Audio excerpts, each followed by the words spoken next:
Chapter 43, Defying the Laws of Nature. You're saying Gao Qiqing was rejected by Ziwei Peak?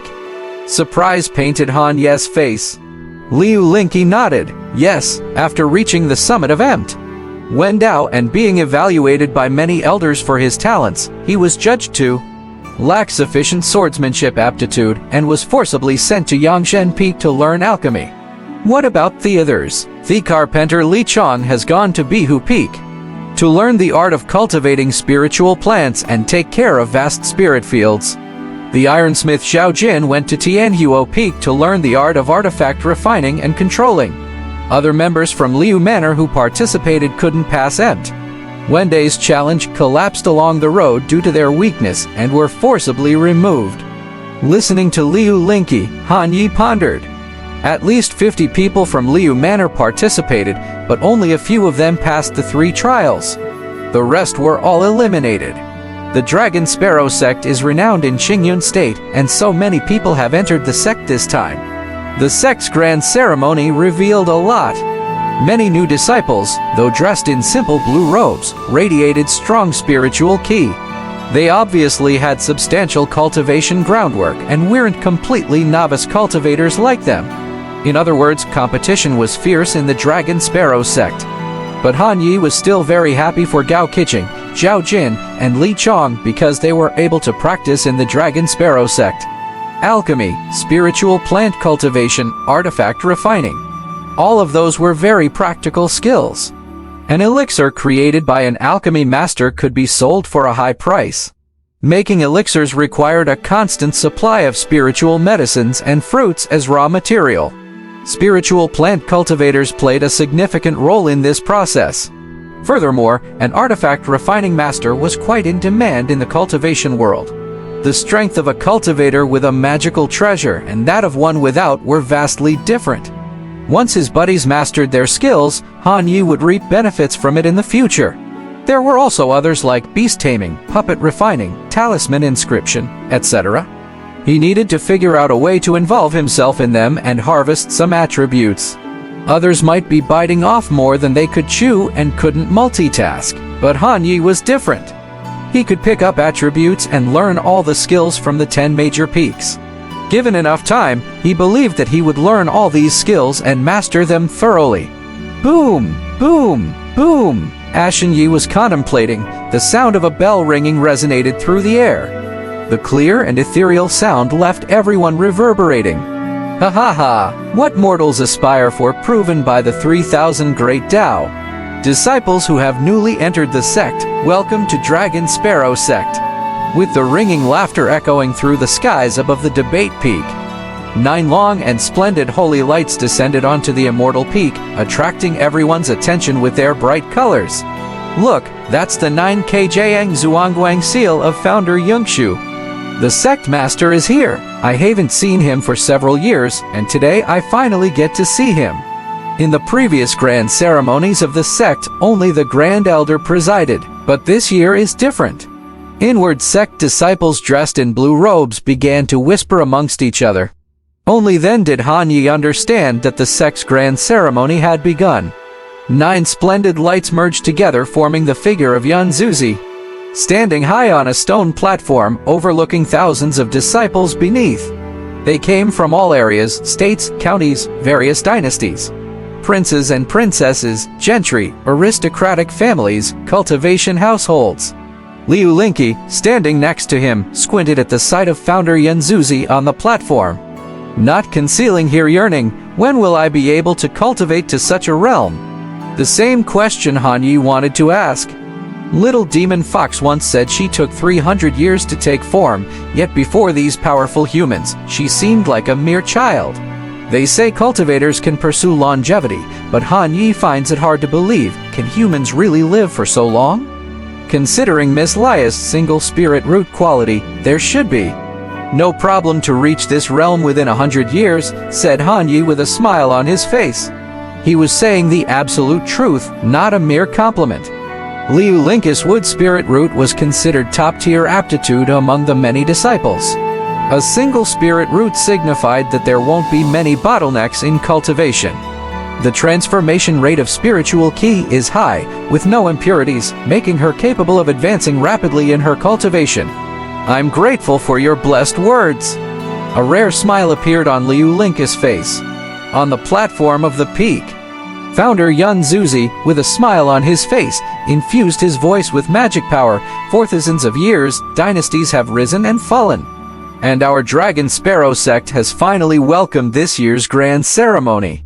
Seeing all of you reminds me of my younger self and the Dragon Sparrow Tao Lord. We all started from innocence, just set foot on the path of cultivation, and then walked all the way to today. Therefore, I believe that among you this year, there might be one person who, like the Tao Lord of the past, can achieve the feat of Python and Sparrow swallow the dragon. After hearing this, Han Yi was nonchalant. It strongly reminded him of his former boss drawing pie in the sky. In this long journey of immortality, how many could actually become immortals?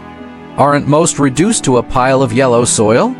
Are Yublind, Imzori, I'm sorry, I didn't mean to step on your foot. A sudden curse echoed from the side. He looked over and saw that a disciple of the outer sect had stepped on the boot of a white-robed man during his movement. The man in white looked displeased, but he had to maintain his demeanor in public and couldn't lose his temper. His lips twitched and he muttered a curse. With Han Ye's sharp eyes, he guessed roughly what the man had said. What a useless outer sect disciple. That was probably it.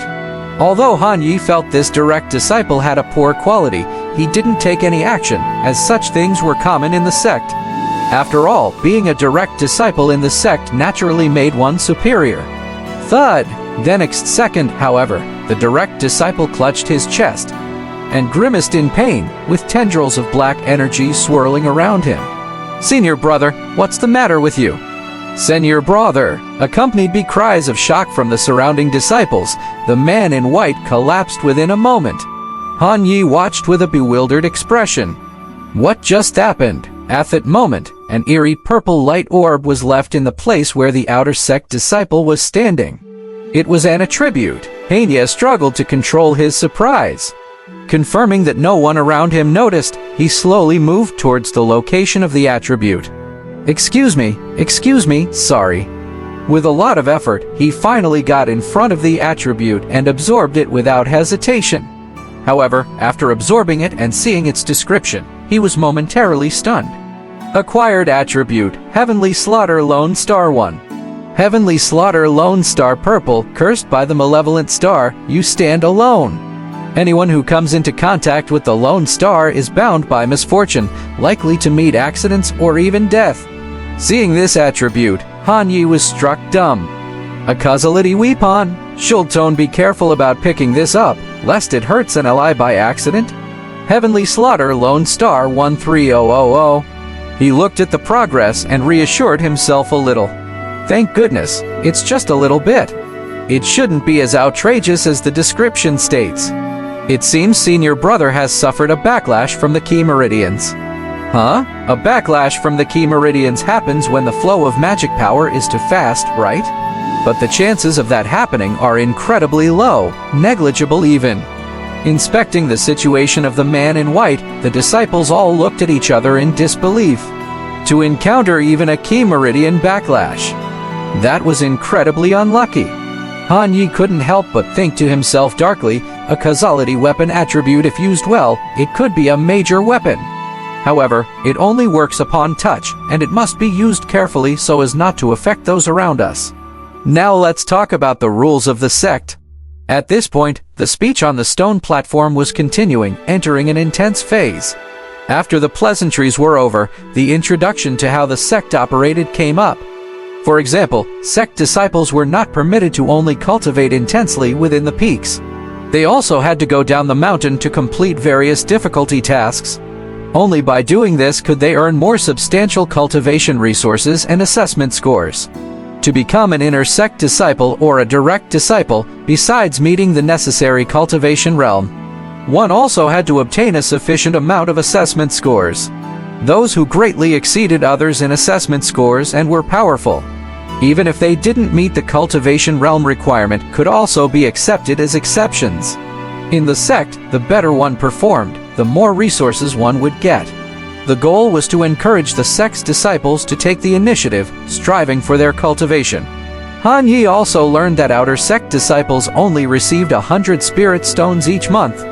To purchase basic cultivation resources, and more spirit stones had to be earned by themselves.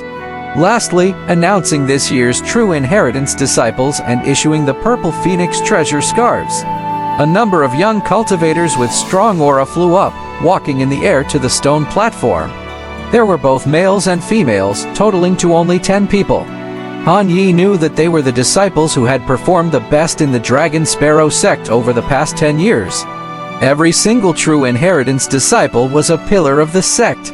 Not only were they gifted, but they also had to go through layers of competition, earning a large amount of assessment scores, and they were all high-level cultivators. They had the potential to become elders and peak masters within 100 years, and will be allocated a palace. Each of the 10 true inheritance disciples had a thin, crystal-clear purple scarf draped over their shoulders. He had heard that the Purple Phoenix treasure scarf was very valuable, woven with the feathers of a divine beast, the Purple Phoenix. The scarf was as thin as a cicada's wings, could resist most spells and divine powers. Served as a form of defense, and only true inheritance disciples wore it. Yun Zuzi looked satisfactorily at these newly promoted true inheritance disciples, then turned around and addressed the disciples below. Stating loudly, before the end of the grand ceremony, allow me to re-emphasize the first teaching of the Dragon Sparrow sect. The path of immortality, once embarked upon, is inevitably filled with thorns and dangers, but you can't turn back, nor give up. Just remember this.